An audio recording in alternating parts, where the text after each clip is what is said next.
Assalamualaikum warahmatullahi wabarakatuh. Saya Merina Dwi Markasi. Saya akan menjelaskan tentang komunikasi kantor. Komunikasi merupakan proses mengirim dan menerima pesan, dan dikatakan efektif apabila pesan tersebut dapat dimengerti dan disimulasikan tindakan atau mendorong orang lain untuk bertindak sesuai dengan pesan tersebut. Jadi, intinya komunikasi itu adalah ada pengirim, ada pesan, dan ada penerima pesan. Dapat dikatakan efektif apabila pesan tersebut dapat dimengerti. Nah, untuk tujuan komunikasi sendiri, yaitu yang pertama, menjelaskan pentingnya mempunyai keterampilan komunikasi yang baik di tempat kerja. Di tempat kerja, hal yang paling dibutuhkan atau skill dari orang adalah mengenai komunikasi. Dengan siapa? Komunikasi dengan teman dan teman kantor, komunikasi dengan atasan, komunikasi dengan relasi. Nah, komunikasi itu bisa bersifat internal di dalam perusahaan ataupun eksternal, yaitu dengan pihak luar.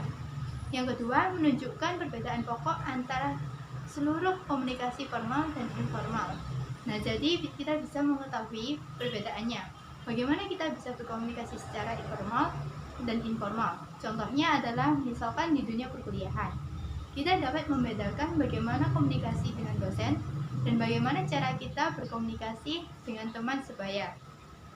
Itu jelas berbeda dan harus dibiasakan bahwa kita harus bisa berkomunikasi secara formal dan informal. Yang ketiga, mendiskusikan proses komunikasi. Jadi, proses komunikasi yang telah berjalan itu bisa didiskusikan. Apakah yang kita sampaikan itu bisa dimengerti? Apakah cara kita menyampaikan itu kurang baik? Atau bahasa kita yang kurang sopan? Itu bisa diperbaiki seiring dengan berjalannya waktu. Karena lingkungan itu juga bisa membentuk bagaimana kita bisa berkomunikasi dengan baik dan benar. Yang keempat, mengidentifikasikan 8 hambatan komunikasi utama antar manusia dan dalam organisasi. Nah, jadi kita dapat mengidentifikasikan apa saja sih hambatan komunikasi utama antar manusia dan dalam organisasi di perusahaan. Selanjutnya yaitu fungsi komunikasi. Yang pertama, fungsi kontrol. Nah, yang dimaksud fungsi kontrol menanyakan pekerjaan karyawan. Jadi, atasan atau supervisor atau direktur harus menanyakan pekerjaan bawahannya atau karyawannya. Nah, di sini ketika dia melakukan pengawasan, berarti dia menggunakan bahasa komunikasi. Entah itu komunikasi secara tertulis maupun secara lisan. Yang kedua, fungsi motivasi. Pemberian feedback kepada bawahan mengenai apa yang telah mereka lakukan. Nah, setelah tadi dilakukan fungsi kontrol, dia tahu apa yang telah dilakukan oleh bawahannya dan akan memberikan feedback mengenai apakah pekerjaannya sudah sesuai dengan yang telah diperintahkan.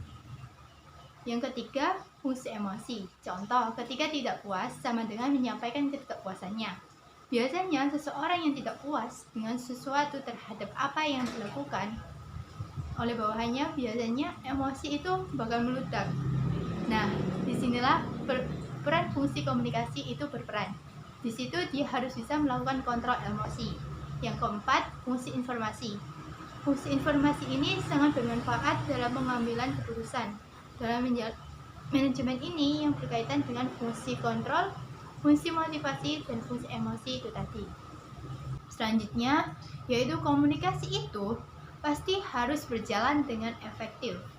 Karena sesuai dengan pengertian awal tadi, kalau komunikasi itu tidak berjalan secara efektif, berarti pesan yang disampaikan tidak tersampaikan dengan baik. Nah, komunikasi yang efektif itu yang pertama, komunikasi secara verbal. Komunikasi verbal itu yang bentuknya komunikasi yang disampaikan komunikator kepada komunikan dengan cara tertulis atau lisan. Nah, jadi verbal itu adalah bisa kita dengar. Contohnya ya, atasan menyuruh bawahannya, saya minta tolong dong untuk dibuatkan laporan harian. Nah, itu berarti dia melakukan komunikasi secara verbal. Berarti dia menyampaikannya dengan ucapan, dengan lisan. Yang kedua, komunikasi nonverbal sama dengan berlangsung spontan. Nah, ini berasal dari gestur tubuh. Itu proses penggunaan pesan tanpa kata yang menimbulkan makna. Begitu yang dapat saya sampaikan. Sekian. Jika ada salah kata, mohon maaf yang sebesar-besarnya. Wassalamualaikum warahmatullahi wabarakatuh.